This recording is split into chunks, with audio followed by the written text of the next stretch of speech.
Halo sahamania, selamat datang untuk di pembahasan daripada perusahaan rokok yang cukup terkenal ini. Yang dulunya harga sahamnya baru ratusan rupiah, sekarang harganya masih ratusan rupiah sih. Ya, tapi udah meningkat banyak banget sih. Harganya 72 rupiah ya. Jadi akhirnya meningkat sampai sekarang harganya 650 rupiah. Pernah mencapai harga seribuan, tetapi habis itu turun dia sampai sekarang harganya masih cukup tinggi juga. Bagaimana fundamental perusahaan rokok yang satu ini, kita akan bahas sama-sama ya. Ini di request oleh teman-teman kita, namanya Wismila Inti Makmur Tbk dengan kode emiten WIMM atau kita panggil aja WIM. Merek rokok yang mereka persembahkan itu sama dengan nama perusahaannya ya, yaitu Wismilak. Saya pikir namanya itu kayak plesetan dari bahasa Inggris Wismilak. Ya, tetapi mungkin ada sedikit kali tentang plesetannya itu. Kita akan lihat masuk ke beritanya terlebih dahulu ya. Kalau kita lihat di sini sih aman-aman aja, nggak ada berita hukum yang memberatkan perusahaan. Jadi langsung aja kita lihat sejarah daripada perusahaan rokok yang satu ini. Merupakan perusahaan rokok Indonesia yang didirikan pada tahun 62 di Surabaya. Tahun 2012 mereka melakukan IPO.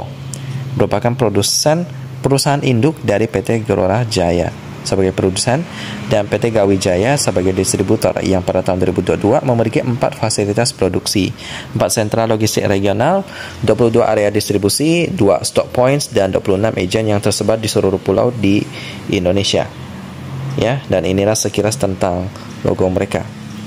Para pendiri Wismilak meyakini bahwa kebaikan harus terus mendasari setiap upaya yang dilakukan ya. Nah, ini dia.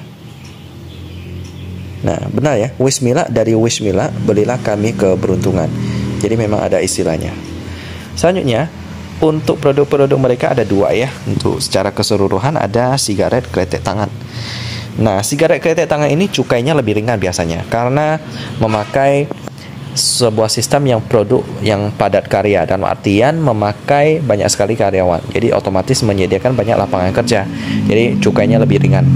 Ya, ringannya cukup banyak loh, bisa sampai 2 kali lipat atau berapa persen gitu. Sedangkan kalau sigaret kretek mesin itu memakai tenaga mesin. Jadi kebanyakan barang-barang bakunya, bahan-bahan bakunya juga impor sih. Jadi cukainya lebih berat. Biar masyarakat juga lebih memilih produk-produk yang membantu membuka lapangan kerja di Indonesia. Ya, ada banyak sekali sih produknya, ada cerutu juga ada ya. Ingat ya, peringatan merokok membunuhmu juga ada di sini. Ya, lalu ada banyak sekali filter di sini dan lain-lain.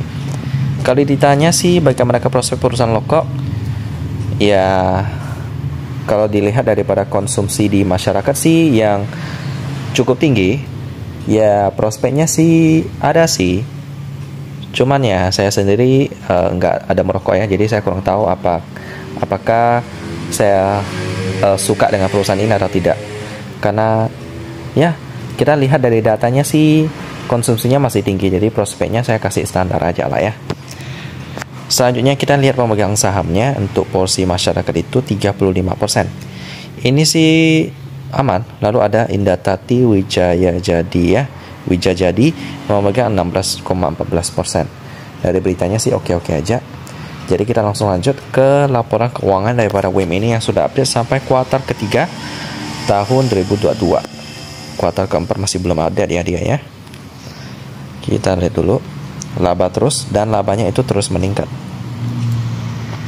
PDF. Ada beberapa anak perusahaan di sini ya, yang tadi ada bergerak di bidang industri, lalu ada yang di bidang distribusi. Mata uang pelaporannya dalam bentuk rupiah pembulatan satuan. Jadi kita nggak perlu kali-kali lagi. Langsung aja kita masuk ke laporan laba ruginya di sebelah sini.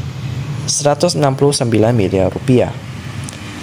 Dengan per 6 kali. Ini masih murah. PBV-nya juga masih murah, 0,9 kali.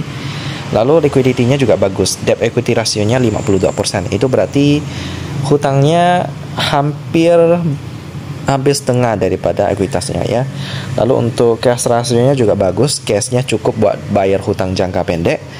Wow, mantap banget ini. Kurang rasionya juga tinggi. Kita coba cek.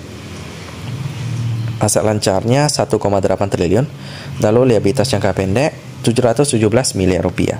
Jadi untuk aset lancarnya itu hampir 3 kali lipat lebih gede daripada liabilitasnya.